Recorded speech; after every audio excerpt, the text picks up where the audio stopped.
the Comic Corner. I'm Damon, I'm your host, and what we do here is comic book news, reviews, and interviews, and today I'm joined with my buddy from the West Coast, TJ. How you doing this morning?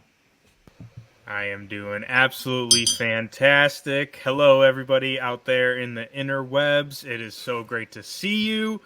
And we have so many great books to talk about today, dude. It was a fatty week. I mean, we talked last week. I said Ultimates 3 was my, I think, book of the year. And like, we have new books of the year this week. It's crazy. So I'm just excited. Comic books just constantly love to outdo themselves, and Dennis Camp is definitely doing that, honestly. So let's talk about the rundown. Let's talk about what we got talking about today. And that includes that one book is just outdoing itself issue by issue because the Fantastic Four's fate is revealed. The ultimate Fantastic Four's fate. And we get to know why Robert Downey Jr. is coming back as Victor Von Doom. Well, actually, kind of, maybe. We'll get there. Minor Arcana is out from Boom Studios. We got a little small town magic, perfect fall vibes. We'll chat about that book. And Exceptional X-Men. Is it exceptionally good? Am I back in on the X books? We were 0 for 3 going into it. Am I finally going to get on one? I don't know. We'll chat about that. But first, let's bring it back to probably some of the best stuff that's going on in the comic landscape, at least in the superhero comic landscape, because these ultimate books, this ultimate line of books from Marvel, is just like in another tier of its own from anything Marvel's putting out right now. It really is. Because you have the Ultimates, you have Ultimate Spider-Man, Ultimate X-Men, which we've been enjoying, and Ultimate Black Panther as well. It's just been, again, like another tier of quality.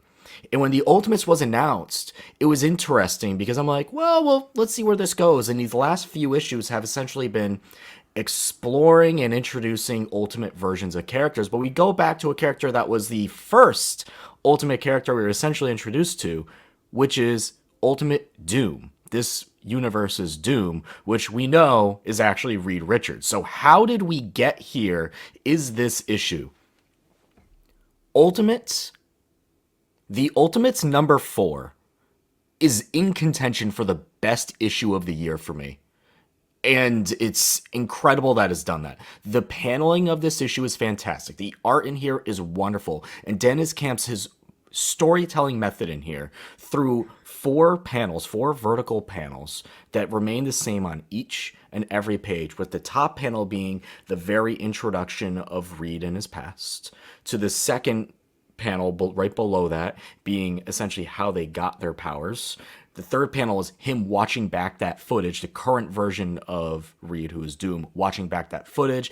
And the bottom one is a conversation between him and Tony Stark. That's just heartfelt. It's bold. This issue is incredible in every single way. I cannot compliment it enough. TJ, do you share the sentiment that I do? No, man, it was horrible. I'm just kidding. It was absolutely amazing. I said last week, which I feel stupid now, but I said last week issue 3 was a good contender for issue of the year, at least so far. And Dennis just came out swinging even harder and just outdid himself in a week. And it was incredible. Yeah, it was so good.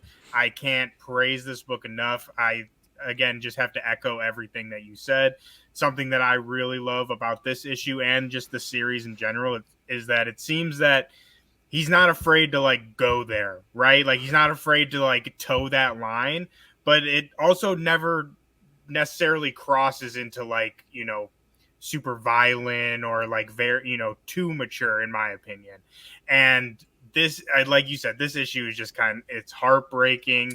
It's such an interesting take on the Fantastic Four and this version of Reed Richards. We get some awesome stuff with the Maker in this issue, which again, I hope that people that are reading the Ultimates have read Ultimate Invasion, but this all started with the Maker, and he's been noticeably absent from all of these titles. So it was nice to see him back in this one. And again, it's just such a great issue. I want to also shout out just like you said, the art in the entire issue and this cover. I mean, this, again, issue of the year and could be contender for cover of the year because I just love this so much. And I also want to shout out to, speaking of Fantastic Four, Ryan North's current Fantastic Four run is absolutely incredible. So if you dug this issue and you're kind of in the hype of Fantastic Four, definitely recommend check that out as well. Dennis Camp writing, Phil Noto with the interior art, Travis Lanham letterers, and shout out DK Ruan and Niraj Menon with the cover art, with the art and colorist on this cover, because it is, again, just so good. You mentioned, before we move on to the next book, you mentioned the Maker. And if this issue in particular doesn't put the Maker as one of Marvel's most ruthless, just twisted villains that they have, this absolutely does. Because just going into some quick spoilers here. So if you want no spoilers, move on to the next book, because I'm going to talk spoilers here because I have to. What the Maker did knowingly to this version of Reed almost shows how much he hates himself deep down inside, and he just hates everything that he's almost become. It's very meta in a way. Him intentionally changing the entire course of that mission by throwing him off just a little bit to make sure that Johnny dies, straight up dies in the accident, who was a minor at the time. Sue gets cancer, and Ben Grimm throws himself into a ditch of rocks. So this version of Reed is alone. It's dark. This is an incredibly dark book.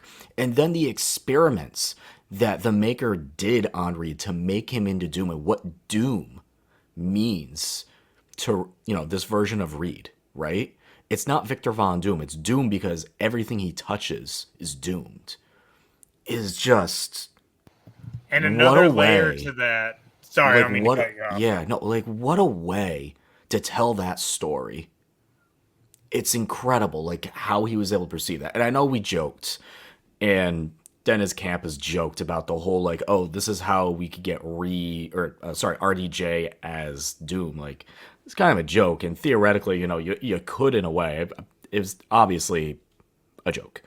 But it does show how you can get a different version of Doom that isn't Victor Von Doom and have it just mean something different.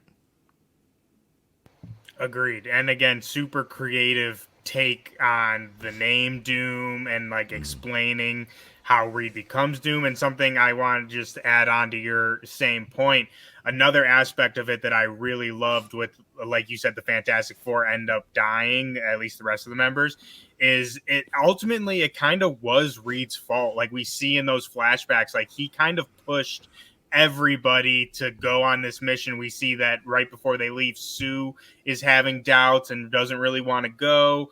He kind of pulls some strings. Like you said, Johnny's a minor, so he's kind of yeah, we're just not going to say anything about that, right? So it's he definitely had a hand. It was his fault, basically, what happened to them. And the Maker, like you said, just plays on that so brutally. And I'll again shout it out. I shouted out last episode. If anyone likes, is enjoying the Maker in this issue, and like you said, he's freaking twisted and crazy villain, I'll say again, check out Donny Cates' Venom run. It deals with the Maker a lot. It kind of sets all of this Ultimate Universe up in a way. So again, if you're interested in Maker, I just recommend check that out. I will push back a little bit because, yeah, in a way, this is Doom / Reed's fault that this happened. But in reality, he knows that that's not what was supposed to happen, because this version, they've seen their counterparts, their 616 counterparts, what was supposed to happen to them. So in a way, Reed was right. When he goes off with, the other three, they're we're going to be heroes, because that was what was supposed to happen. And it was the Maker. Did he know, though, at that time? He knows now that his decision should have been right, but it was the Maker who changed course and made them miss the storm, right? That's essentially what screwed everything up. So he knows that he originally, his whole dreams and everything, his ideals, what he was expecting to happen was supposed to happen, but it didn't because of the Maker. So it adds just like another layer. And I think Dude, at the very end, we so get like many 14 layers. months. We get 14 months until essentially the Maker comes back. And like, I almost just want to be like, I just want to play in this sandbox a little bit longer. But again, that's over a year from now. That's like 14 months from now in reality. So we'll get there. And it's so, so good.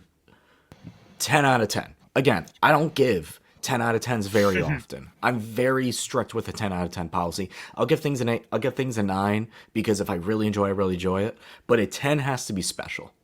And this book is special. It just is. In every way. Hats off. Kudos to this entire team. If you are not reading this, you're missing out. You're just absolutely missing out. The new line of X-Men is something that I've been in contention with, right? I joked earlier that we're 0 for 3 for me when it comes to the X books. You've enjoyed them so far, and that's the difference between you and I when we come to these X books, and that's why I keep bringing them up, because it's not very often you and I disagree on something. So that's why you even asked, you're like, I'm surprised you picked this up. It's like, well, it's kind of good that we have a little bit of a back and forth on things sometimes rather than just both of us agreeing.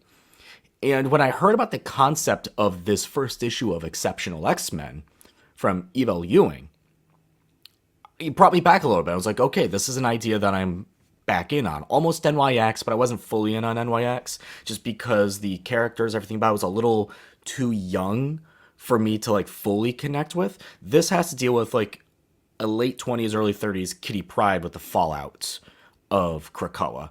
And it's almost like in that position where you did everything you could in your life, like, you know, my life, that I'm at that age where I am now, and it all just went away. You got fired, you got laid off, it all just went away. It's gone. So what do, right? That's what the story, like, that's kind of where we start with this in this issue. It's just a Kitty Pryde issue. I know we have White Queen on the cover, right? She ain't here. She's at the very end. This is a Kitty Pryde issue, right? So I actually enjoyed this. I genuinely enjoyed it. Did you like it as much as I did? Yeah, I loved it. Like you said, I've been loving this. And by the way, I love when we disagree. Like you said, we agree on mostly everything. So when we do disagree, it's always fun to talk about it. But this time we have to agree because I love this issue. It takes place in Chicago, which I love. Like you said, I love just kind of the slice of life story that we got with Kitty Pryde, just trying to, put her life back together after Krakoa fell, which we've talked about before. That's like the most interesting aspect of all of these X books to me is, finding out how the mutants, move forward. And I think this issue exemplified that concept and what this, from the ashes is really going for. And again, just really great. And I know that we're going to be getting some super adventures. Obviously, like you said, you see on the cover, we got kind of a little team going here. But I honestly really hope that we get a couple more issues that are just kind of these slice of life. Like I said, I really am enjoying that, the kind of community aspect of it as well. I really love. And Eve Ewing is just fantastic. I really enjoyed her Black Panther run that unfortunately was cut short. And so I'm just glad to see her on another big title. And again, I just think she's fantastic. Evel Ewing writing, artist Carmen Carnero, colorist Carmen Nolan is Woodward. fantastic too. Carmen Sorry, is I have to say fantastic, that. yes. I loved her on the Captain America book that she did back whenever, and just even better. I love her art. Colorist Nolan Woodward, letterer Joe Sabino.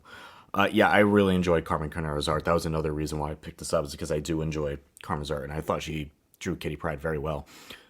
Yeah, this is an X book in the 2020s. It's not subtle at all with its themings and messages.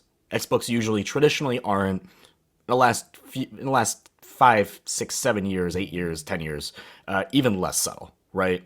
It's very clear what this is trying to tell from a storytelling perspective. And I thought it was really well done. I just thought it was good, and I like the small scale interpersonal stories that this issue gave me, and I hope for more.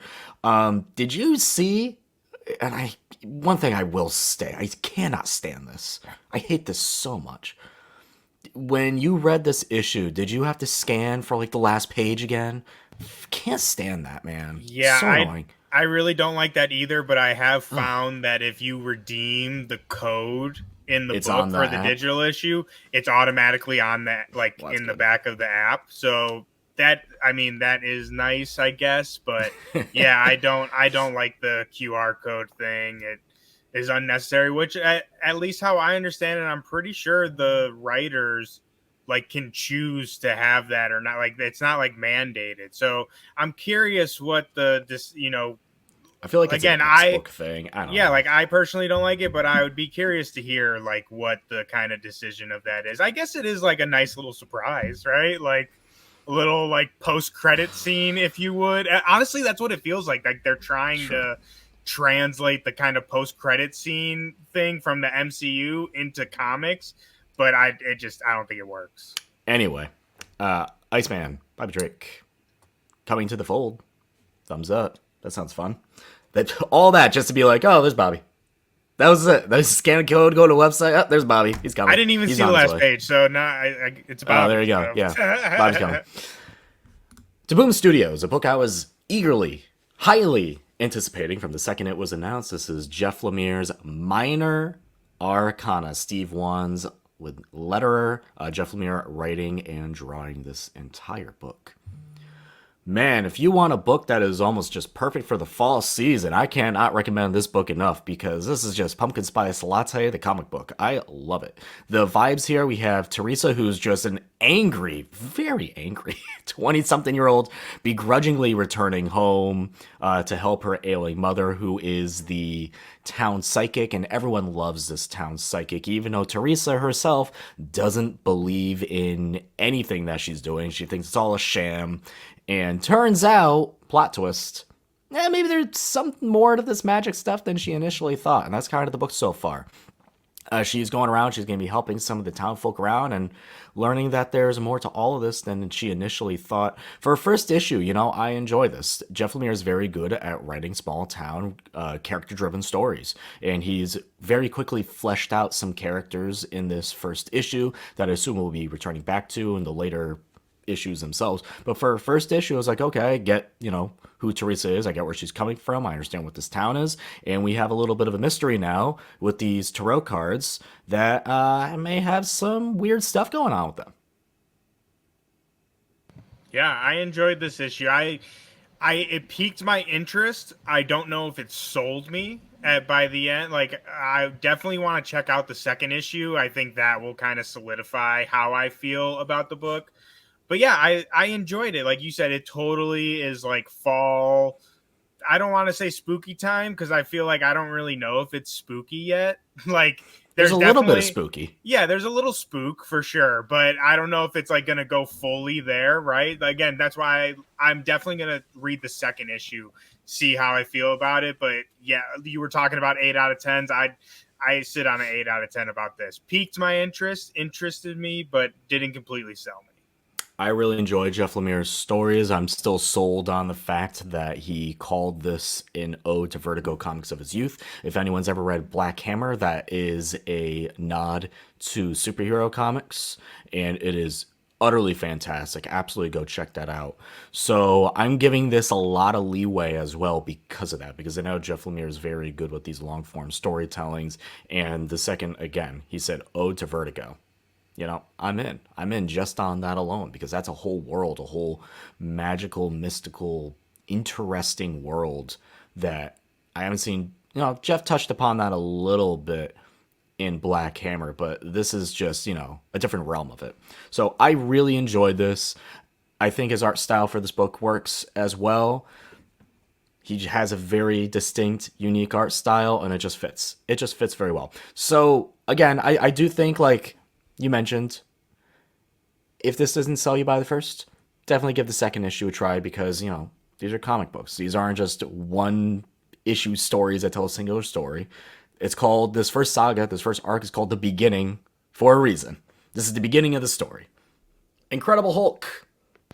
Incredible Hulk by our guy Philip Kennedy Johnson, number 16. If you're looking for a monster book, this is it. TJ, tell me all about it.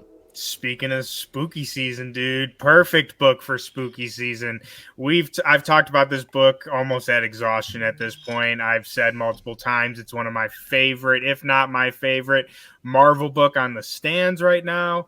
And our boy Philip is just awesome. Like, he is adding so much awesome like monster lore to the Marvel universe. Heavily dealing with where we kind of left off with why am I blanking? Immortal Hulk, and dealing with the One Below All and the Green Door. He's adding a lot of deeper elements to that, like kind of exploring that a little deeper. And it's so much, like you said, just good old monster fun. Shorter kind of arcs, like 3-issue, like some are like kind of 3-issue arcs. We have some great kind of standalone monster adventures. This is a 2-issue arc, and we talked about last issue. He brings back one of the, I think maybe the first Hulk from way back during Immortal Hulk. They had I think it was like Time of Monsters or something, one shot. So he brings this dude back, and it takes place like way back, when. And again, just like the lore that he's laying out for us, adding to like Hulk's mythos. It's, again, fantastic. Highly recommend, especially for spooky season. And I'll also say, again, we're dealing with like short kind of arcs while there is an overarching kind of story in the background.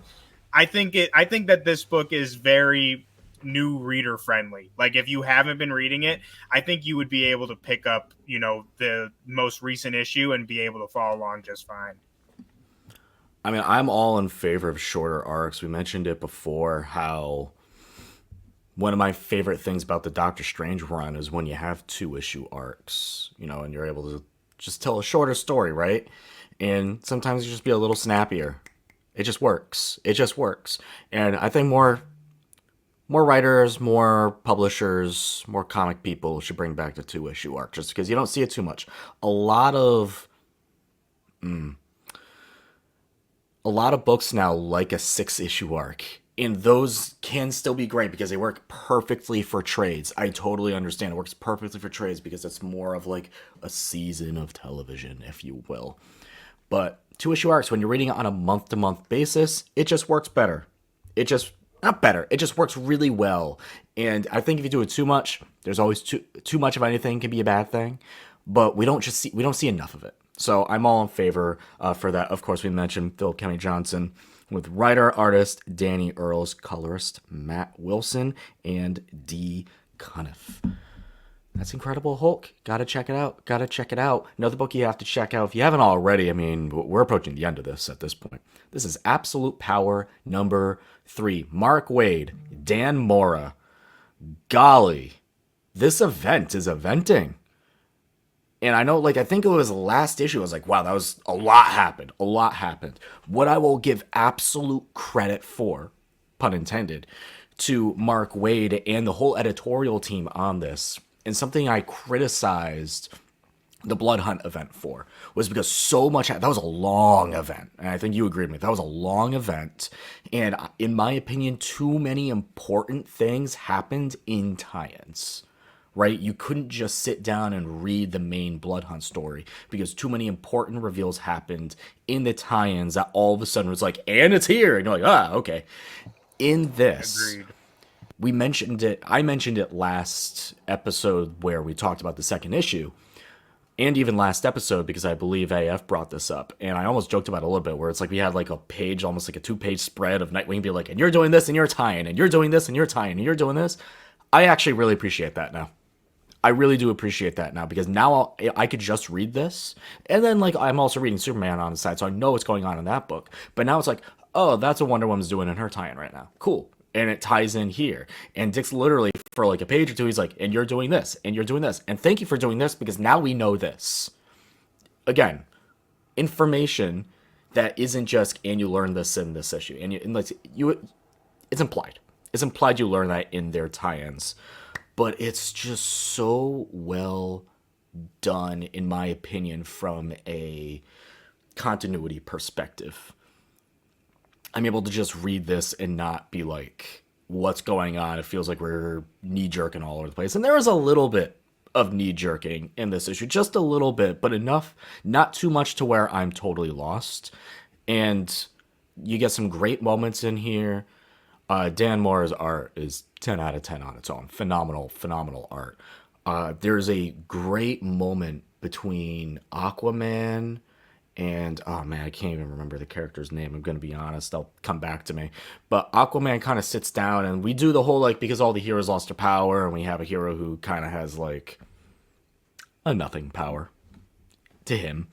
And he's like, I shouldn't even be here, right? Like, I shouldn't even be here. Aquaman's like, well, think about it this way. Like, a lot of these guys lost so much more. So now you have that as an advantage, right? Like, your actual, your power is your heart type of thing. It's like we had a nice little two-page spread of that. It was really well done. I really, really, really enjoyed it. It was just a good book. It was a good book. Airwave. It was Airwave. Had to look it up. It was good. I enjoyed it. It's set things up for a 4th issue finale, and the heroes get a win. They get a much needed win in the penultimate issue of this saga. I'm excited to check it out in the trades. I'm waiting for the all-in stuff. I'm all in on that. And again, I got to shout out the cover on this because the cover is freaking awesome. It's excellent. It is an excellent cover. I believe Dan Mora did the cover as well. Doesn't say on my app, but I'm going to assume he did. There you go. Absolute Power number 3. Go check it out. To your namesake, good sir. To your namesake, the Immortal Thor number 15. Tell me all about it. Absolutely great issue. We had a little slow turn a couple issues ago when we were dealing with Roxxon and all that stuff. I was, I've talked about how I was ready for that to kind of wrap up. And this issue, it just turns everything up a notch. We're dealing with elder gods, Gaia, all sorts of craziness. And in last issue, Thor fights Zeus. And in this issue, he takes over Zeus's power. So he has Zeus's power plus the Odin force, which is now the Thor force because he's all father. And there's some great dynamic between him and Loki, him and Hercules. So it's a really great issue.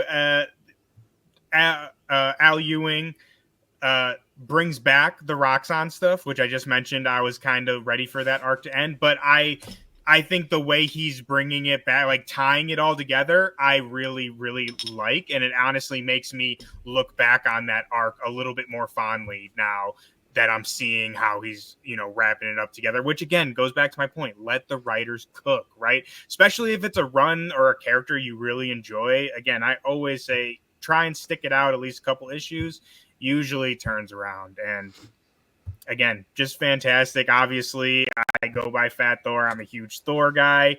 And it's just also really nice. We talked about before, like in this run, Thor is just fully king. Like he is the All-Father. He acts like a king. He carries himself like the All-Father. A lot of the fights and battles in this, he solves almost without fighting, like with wisdom, again, wisdom and knowledge. So it's just really great. And again, we got some great covers today, dude. Alex Ross. Alex Ross kills it. I mean, always kills it. But I think this one is my favorite of the Immortal Thor so far. I love this cover. You just can't go wrong with Alex Ross covers. You genuinely never ever can. Shout out Jan Bazaldua as well. The interiors. There you go. Immortal Thor number 15. Did I say 16 before? I'm at 15. I have my glasses on. I can't see anything. I thought it was 16 too.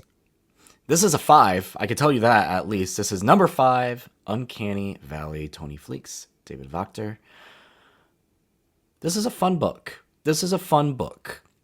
I think the standout of this series so far is definitely Dave Vector's art and the differences between like the real life person and the cartoon character people. The how they're able to color them with the flats and then the people with dimensions. It looks and is done very, very well. The story itself seems pretty straightforward. You know, where this is a penultimate issue, we're setting up to the big finale, and we have a kid who's destined to be something great by his grandfather, who turns out to essentially just be like Pico's Bill. And the bad guy's a bad guy. And his grandfather was stunned and just like, oh, what do you mean I was wrong the whole time? It's like, yeah, Grandpappy, look at this dude. Does this guy look like a good guy to you? Not really. So, It's like a dark wizard cat. yeah, like you're like, come on, you trusted this? Now it's pretty funny because you could almost look at a real world and be like, you trusted this? Look at this. It's totally cartoon though. Like that's totally something that would happen in a cartoon. Oh, yeah, exactly. It's perfectly cartoon, which is exactly what this is. It's if you like Who Framed Roger Rabbit, you'll enjoy aspects to this. What'd you think of this penultimate issue? I really enjoyed it. We've talked about the other issues. I've been enjoying this. We talk about popcorn books. For sure, a popcorn book. But I'll say, too, I think, at least for me, this issue kind of took a turn. Not like a, dramatic, really like gets dark or anything like that. But like you said, I feel like the story up until now has been kind of just fun, creative, like, is again, using the kind of world of cartoons with real world kind of physics. But this one took a little bit more serious turn I wasn't expecting, and I really enjoyed. And it kind of made the characters feel a little deeper, added a little bit more layers. And again, I gotta echo you with Dave Wagner's art. Fantastic how he plays with you, like you said, the different styles. There's one panel in this. Something I really love is it's both bold and subtle in certain moments. And one panel I want to bring up specifically is there's a certain character who's also half cartoon. And there's a moment in this where they kind of activate their cartoonness, and like they're still a three-dimensional person. Like the art of the person doesn't change, but their eyes turn like cartoony, like they're like glossy like a cartoon. And I just thought, again, that was just really cool, a real kind of subtle way to show that without getting too flashy like the other cartoons are. So yeah, the art is fantastic. Shout out Tony Fleece, he's absolutely fantastic. I'll also say check out Feral, which is absolutely great. And Trade for that Stray just came out this week. Hardcover just came out for Stray. Awesome writer. Definitely check out his other work. Absolutely, absolutely. Well, here's the shocking thing, because we're only 33 minutes in, my friend, and guess what? We covered all our books. We did it quick and concise this week, which for us is a challenge. But we were able to pull it off. But we finally get to the one point where I know you will not be with us next week, so it'll just be me and AF. But I'll still give you an option. I'll still give you time. What are you looking out for next week? Let's see here. Next week. You didn't have it up. I got it up now. We got, Outsiders 11. Well, I've talked about this book from DC, the finale of this run, which I have absolutely been loving. Again, go check that out. And we also have Space Ghost number 5. I feel like it's been forever since we had Space Ghost. So I'm super excited for that as well. We got some more Ultimate issues coming. And also the new Wolverine. Speaking of the X books, From the Ashes Wolverine, drawn by our friend Martin Kokolo, who I am, again, sad he's off of Immortal Thor, but super excited to see his Wolverine. So those are my top picks. I got a couple more on my pull list, but those are the ones I'm most excited for. Books I got on my list, our friend Steve Orlando, Avengers Assemble number 1. Look, you put a book with Hawkeye in it.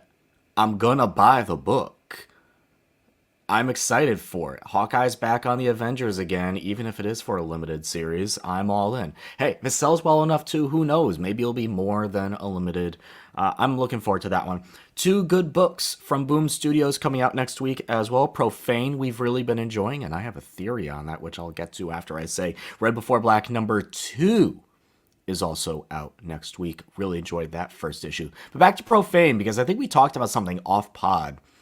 And this is a book that's about like a character who's a fictional character and he's brought into the real world, and there's other fictional characters in the real world. And we're like, what's the twist here? I mean, the twist is that you mentioned it at one point. You said he's doing things that he would only do in his book, and he even says that out loud. And I'm like, what if he's not actually in the real world of nonfiction because all That's these what other I'm characters saying, are coming man. in? Yes. What if he's in the fan fiction? And both our minds, when we would say that, just went. So we'll see. There we go. There's our tease for that. Is he in the fan fiction? I think you connected the dots. Or the nonfiction? I think you connected the dot with that fan fiction thing. Because, Dude, like I said, because I've there's, been like- thinking that he's in, Yeah. like, he's still in the book world or whatever you call it. But again, I think the fan fiction ties that all together. For sure. Because there's this one character who's a big fan, who knows everything, who's read everything, is just like always there. And I'm like, dude, you're giving me bad vibes. The vibes are given. I'm not liking it. So maybe it's him writing a book that way he's in it as well. That's my prediction with that. We'll see. We'll see. I'll talk about that next week. AF, unfortunately, hasn't been reading it. Maybe I'll give him those 3 books to catch up on. But I've been enjoying that book. It's been fun. It has been fun. I'll text you my thoughts and you can just read them off on the pod. Okay, we could do that. We could absolutely do that, because that'll do it for this issue of the Comic Corner. Make sure you go read some comics, and of course, go support your local comic shops. Because until next time.